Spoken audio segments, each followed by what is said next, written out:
Trump has essentially backed down on his threats against China yet again. They've come to some sort of deal. China has most of the power in this situation. And the U.S. is starting to realize that. And one of the biggest points of leverage is rare earth minerals. And China knows this. The U.S. does not have rare earth minerals. We also don't have the ability to refine them, to actually use them. There's a great article in Asia Times about some of this information. The newest national defense strategy coming out of the Pentagon, just delivered to Secretary of War Pete Hegseth, calls for refocusing the Department of War on domestic and regional missions instead of global adversaries like China and Russia. The document, supposedly the work of Undersecretary of War for Policy Eldridge Colby.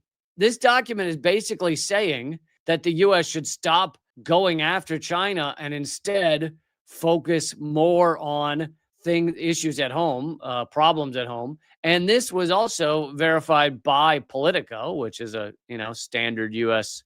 propaganda outlet for the most part, but they're telling the truth on this, that the Pentagon plan prioritizes homeland over China threat. Pentagon officials are proposing the department prioritize protecting the homeland and Western Hemisphere, a striking reversal from the military's years-long mandate to focus on the threat from China. And this doesn't mean you're not going to keep hearing propaganda against China. That will continue, but perhaps just a leveling down of the belligerence of the we're going to bomb you from Taiwan kind of talk.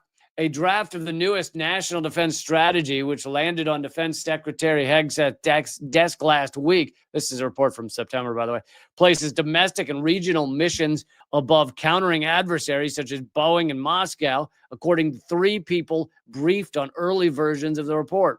This is going to be a major shift for the U.S. and its allies on multiple continents, said one of the people briefed on the document. In many ways, the shift is already occurring. The Pentagon has activated thousands of National Guard troops to support law enforcement in Los Angeles and Washington. They've also dispatched multiple warships and F-35 fighter planes to the Caribbean to interdict the flow of drugs to the U.S. Again, Politico buying into the bullshit reasoning that the U.S. tells them.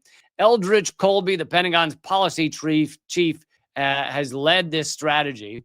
So there's Politico confirming what this article is saying. And Asia Times goes on to show some charts about just how devastating things are for America's future as compared to China. This is one chart over the number of university and junior college graduates. Back in 2002, the U.S. was still ahead. Nowadays, China has 12 million college and junior college graduates a year. The U.S. has 2.5 million. Now, in engineering and computer science, China has 1.8 million, and the U.S. has around 200,000 engineering and computer science. We're falling heavily behind on all of these things. I created a chart of China's GDP. Now, when you measure GDP, the key is to measure it with purchasing power parity. Because if you just measure GDP, you're not actually calculating apples and apples. It's too much apples and oranges. Countries could have a certain number of dollars, but if it isn't meant to align with how much someone can purchase using those dollars, then it's kind of a bullshit number. It's a meaningless number. So here's GDP when you account for that, when you account for purchasing power parity. China is utterly destroying the United States. This is in trillions of dollars. China's GDP is 41 trillion when you account for PPP, and the U.S. is at $30.6 trillion, far lower. And those are the top 2 in the world, of course. And the third one is India at 17 trillion. And then after that, it drops way down. Russia at 7, Japan at 6, Germany at 6, Indonesia at 5, Brazil at 5. Really, in terms of economics, in terms of the size of the economy, the only 2 real competitors are the U.S. and China, but the truth is China's in a whole other world of its own. And the U.S. doesn't have a way to combat that, which if we were to be adults in the fucking room, then you'd go, maybe we don't combat it. Maybe we work with them. Maybe we have diplomatic ties that are more important than trying to crush people. But no, these sociopaths that run these systems, that's not how they think, right? China's just way beyond what the US is in so many ways. And we rely on them for so many things that every time Trump does, beats his chest and says, oh, we're going to cut them off from this or that, it's it's like a gnat to China. Like it's just an annoyance rather than like some sort of critical, holy shit moment. Now, Russia's different. Russia has a much smaller economy. Cutting them off from the Swift banking system did have a large impact. Russia's economy was doing quite well because they switched all oil dealers to rubles, and so they've got that going for them. But they are an oil economy, and hopefully, if this world goes in the right direction, we'll be moving off of oil. But of course, the United States doesn't want that because of the petrodollar.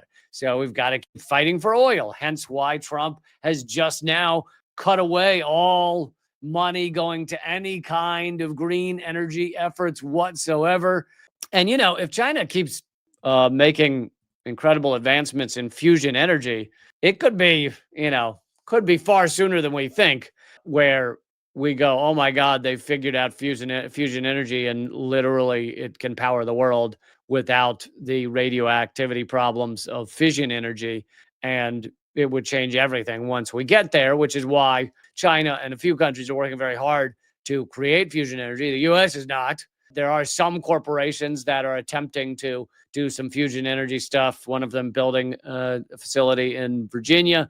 But in general, the US has abandoned fusion energy because we don't want it. We want fossil fuels because of the petrodollar, because we can control that. But of course, for humanity to live on, for us not to die, which sucks. Dying so sucks. And when I say dying, I mean like extinction of the species. It's like so sucks. 99% of all species that have ever existed on planet Earth are gone. And we're just going to be another one of them if we don't get off fucking fossil fuels. Instead, you have sociopaths running the system who go, well, yeah, but my money is better if we keep doing fossil fuels. Yeah, but your kids will be in a flaming death spiral. Yeah, but still rather have my money.